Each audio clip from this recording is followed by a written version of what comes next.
Good morning, students. How are you all? Are you ready for the class? Good. So, before starting the class, what you have to do? You should be ready with your note and pen. Have you all taken the notes of previous class? I hope so. So, this class also you should take the notes. As you don't have book with you, this notes will help you to recall the points. Okay, dear? Okay. Shall we get into the topic? Good. So this class also we are continuing with the same chapter 1 Basics of Information Technology. Before that, can you sum up the previous class what you have learned? Just recall in your mind what we have learned in the last class. The basic, isn't it? So what are all the basic things in the computer we have learned? So far you have learned in the lower classes, isn't it? So just recall the points and now come to the new topic. So as I told you in the earlier class, today we are going to see about the software.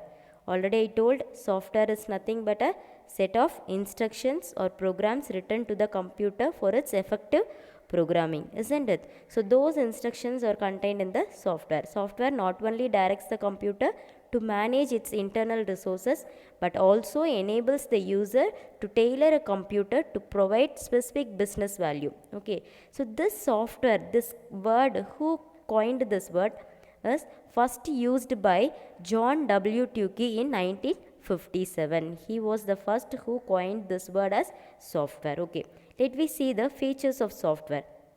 Following are the features. Okay, make a note of it. The first one, easy of use. Second one, graphical user interface.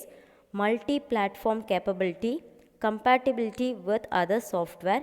Mail enabling. Okay, in this page we are going to learn the 5 features of the software. Easy of use. What is that? The software system and applications are becoming more and more easy to use by the user. Okay, then graphical user interface, you know already, GUI has now become the default standard for most of the software application. Only few programmers are using that character user interface. Okay, nowadays graphical user interface is common for all. Then multi-platform capability. What is that multi-platform capability? It supports multiple platforms, both hardware and software, isn't it? So another important feature of today's software application is that they support multiple languages also and multiple currencies. Then compatibility with other software. The two features, compatibility with earlier versions and compatibility with other products, make it easier. So it should be combined with any other products and it should work properly. Okay, that is the fourth one. Then mail enabling. Mail enabled applications are designed to take advantage of email. So nowadays most of us are sending the informations through mail. Okay, so this mail enabling also, it is very familiar in this. Okay, dear. Next, web enabling. The last one in the future is the web enabling. During installation, most of the applications will automatically connect to the internet and to the vendor's website, so and will register their products. Even if you browse through the net, if your email is given there, automatically it will connect with the website what you are watching, and they will continuously will give your notifications or any other to your mail address. Okay, then relationship to the hardware. What is the relationship between the hardware and the software? Okay, computer software is so called in contrast to computer hardware, which encompasses the physical interconnections and the device required to store and execute, that means to run the software. Okay, do you remember RAM, random access memory? It is executed in the central, and this is executed in the central processing unit. Okay, at the lowest level, software consists of the machine language. Machine language, you know that binary values are encoded in that machine language. Okay, then do you know that high level programming languages that are easier for the humans to write the program? Okay, that is nearly close to our natural language what we are speaking. Then these high level languages are compiled and interpreted to the machine language as object code. Okay, dear. So last year itself I think you have studied about the source code, object code, everything. Then software may also be written in the assembly language. So essentially mnemonic representation of the machine language using a natural language alphabet, that is the assembly language. So this is the object code and this is sent through the assembler. Then we are going to see the types of the software. There are two categories in the software, that is pre-written software packages and custom made package. Okay, pre-written software is nothing but the practical computer systems divide software into three major classes. One is programming software, another one is application software. The first one, programming application software, already you have learnt, I think, some of the application packages, for example MS Office.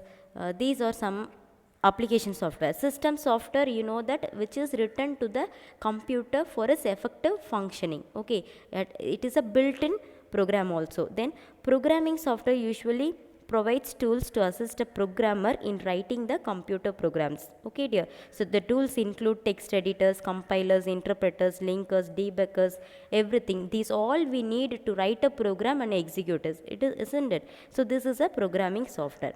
Then we see the operation of software.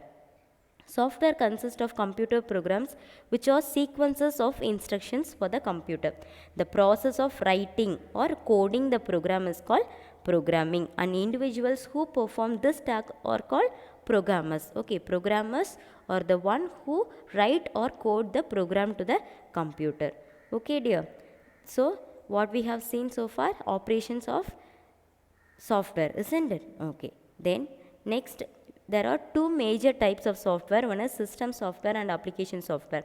The diagram which you see in the corner of this is the relationship between the hardware and the software. It is easily described. Okay, so hardware is the center point that connects with the system software, and that connects with the application software.